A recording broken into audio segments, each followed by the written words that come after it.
pessoal, vim fazer esse vídeo aqui, né, sobre um conteúdo aí que é muito interessante aí, que é o colonialismo português no Brasil. Pessoal, às vezes a gente fica devendo algumas informações ali em sala de aula, às vezes seu professor ele não dá tempo até de passar alguns detalhezinhos, hein, que é importante para entender o período. Então eu vou focar aqui em algumas coisas aqui que eu achei importante estar trazendo para vocês aí, né? Eu tenho 3 assuntos aqui, basicamente, que eu selecionei para esse vídeo. Primeiro é a implantação do monopólio comercial, né? Entender o que é o monopólio comercial. O segundo é a Inquisição no Brasil e o terceiro, como consequência, é a aculturação dos povos africanos e indígenas do Brasil, ok? Para começar, então, eu vou falar do colonialismo, né? Aqui no Brasil foi implantado ali no primeiro momento da colonização, a partir de 1532, né? E aí com o advento do governo geral na década de 1550, vai ser reforçada a implantação do monopólio comercial da cana-de-açúcar, que funcionava da seguinte maneira: basicamente, o Portugal deveria implantar cana-de-açúcar em qualquer terra favorável ao cultivo dessa planta que fosse descoberta, em qualquer colônia ali. E aí, no caso do Brasil, a cana-de-açúcar ela vai dar muito certo. Só que tem um problema: como que funciona o monopólio português? Então, no começo, o comércio era livre. A partir do momento que é criada a ideia do monopólio comercial, só navios portugueses vão poder transportar açúcar da colônia para a Europa. E somente Portugal poderia vender produtos para a colônia portuguesa. Então, no caso assim, a Inglaterra poderia vender para o Brasil? Não. A Espanha? Também não. Só Portugal poderia vender produtos manufaturados para o Brasil, né? O que vai incentivar depois o industrialismo. Apesar que Portugal e Espanha não vai ser, digamos assim, os melhores nesse quesito de industrialismo.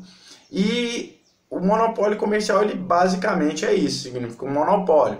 Só eu posso vender para a colônia e só eu posso vender determinado produto na Europa, né? Então, o açúcar, apesar de várias outras potências venderem também, ali no período, o maior vendedor é Portugal, o maior produtor, com consequência, é Portugal. E aí eles obtinham lucro através dessa venda do açúcar para a Europa e de produtos manufaturados para a colônia, exemplo, roupa, sapato e etc, né? Vários produtos manufaturados que vinham para a colônia e o único que tinha direito de vender para as suas colônias era Portugal. Então, essa é a ideia do monopólio comercial ali. Apesar que colonialismo não pode ser resumido em monopólio comercial. Colonialismo é toda a prática, né? Então entra aí escravidão, entra a aculturação, entra a legislação, centralização de poder. Então toda essa questão tem que ser explorada aí dentro das práticas colonialistas. Bom, o segundo momento, o segundo assunto que eu venho tratar é sobre a aculturação, não é bem, né? A Inquisição no Brasil. Então muita gente tem a ideia errônea que o Brasil não teve um período de Inquisição, mas teve, né? Inclusive eu fiz algumas anotações aqui sobre as visitas. A Inquisição ela não acontecia na colônia. A questão é que periodicamente Portugal mandava inquisidores, né, fazer visitações, era chamado visitações, para buscar ali os possíveis criminosos contra a fé. Só lembrando uma coisa: Portugal era um país, nesse momento, que tinha uma religião oficial, que era o catolicismo, estava vinculado diretamente à Igreja Católica e tinha um acordo entre a coroa portuguesa e a Igreja Católica, que era chamado de padroado. O que era o padroado? Era uma série era um acordo que tinha uma série de medidas, de deveres que a coroa tinha que cumprir com a igreja e que tinha uma série também de direitos que isso dava. Com o cumprimento dos deveres favorecia uma série de direitos. Entre esses direitos, né, então a gente pode citar, estava ali, quem escolhia os bispos da diocese, quem escolhia os padres era a coroa. Quem tinha o direito de recolher o dízimo. Por outro lado, uma das exigências é que toda colônia portuguesa fosse de fé católica. Então foram criadas missões, por exemplo, para catequizar esses novos habitantes, que é o caso dos jesuítas. que eu posso estar falando num próximo vídeo, se vocês deixarem no comentário aí embaixo. Quiser esse vídeo sobre os jesuítas, deixa no comentário aí embaixo que eu faço um vídeo sobre os jesuítas no Brasil. Bom, e é muito importante, né? Lembrando que aí a gente teve, né, algumas coisas que vão favorecer esse processo de aculturação. Pessoal, antes de entrar na Inquisição, na aculturação propriamente dita, eu vou explicar o que é aculturação. Então, a aculturação é um processo onde um povo, então no caso aqui o povo europeu, português, vai impor a sua cultura a outro determinado povo, por exemplo, o povo indígena, né? Então, o povo indígena, isso aqui é uma estátua indígena, tá, gente? O povo indígena sofreu bastante com esse processo, né? Então, a gente tem vários métodos que foram utilizados aí para a aculturação. Primeiramente, a gente tem que lembrar que ali no final do século XV, né, vai ter a reforma religiosa, tá? Então, a Igreja Católica ela perde muito seus fiéis. E aí vai ter todo um trabalho da Igreja Católica chamado de Contra-Reforma, que era para reafirmar os dogmas católicos e poder propagar a religião católica, expandir a religião nas colônias aí das potências que eram católicas. Então vamos lá, pessoal. Entendendo que a aculturação, essa imposição da cultura, que ela pode ser feita através da força ou não, né? Então a gente vai ver isso depois, se eu fizer um vídeo dos jesuítas, isso vai ficar mais explícito aí. Mas vamos lá. Houve também um problema. Aqui no Brasil, a gente teve os indígenas, os negros e os portugueses. Dentro dessa dinâmica deles, a fé católica deveria ser ensinada, porém aconteceu também o sincretismo. Então, só para a gente entender, sincretismo é quando duas religiões diferentes, digamos assim, não é que elas se unem, mas uma pega referências na outra, formando assim uma religião com elementos de outra religião, né? Que é o caso, por exemplo, aqui do candomblé, da Umbanda, que vão receber essas influências. Aqui eu coloquei aqui os catimbós, calundus, candomblés, todos eles vão receber essa influência. Um bom exemplo disso a gente pode pegar lá no candomblé, os orixás, né, que são correspondentes a santos da Igreja Católica, seria por causa desse processo.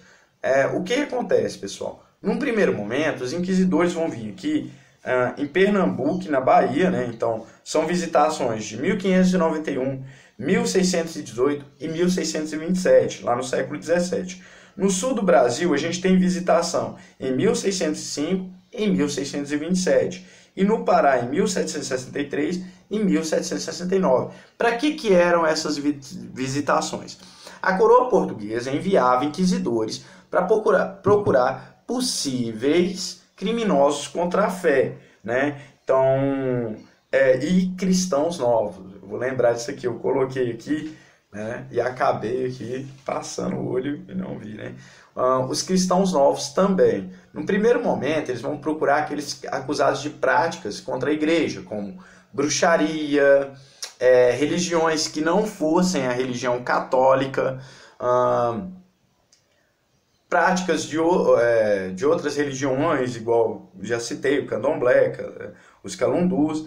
Então eles vão vir para punir eles, né? Porque era tido que, como a religião católica é oficial no Brasil e em Portugal nesse período, qualquer prática que fosse contra a religião católica era considerado um crime contra a fé. Então entra blasfêmia, bruxaria, a homossexualidade, que era chamada de sodomia. Então, se alguém te descobrisse que você era homossexual naquele período, você seria condenado e possivelmente seria para Portugal para ser executado.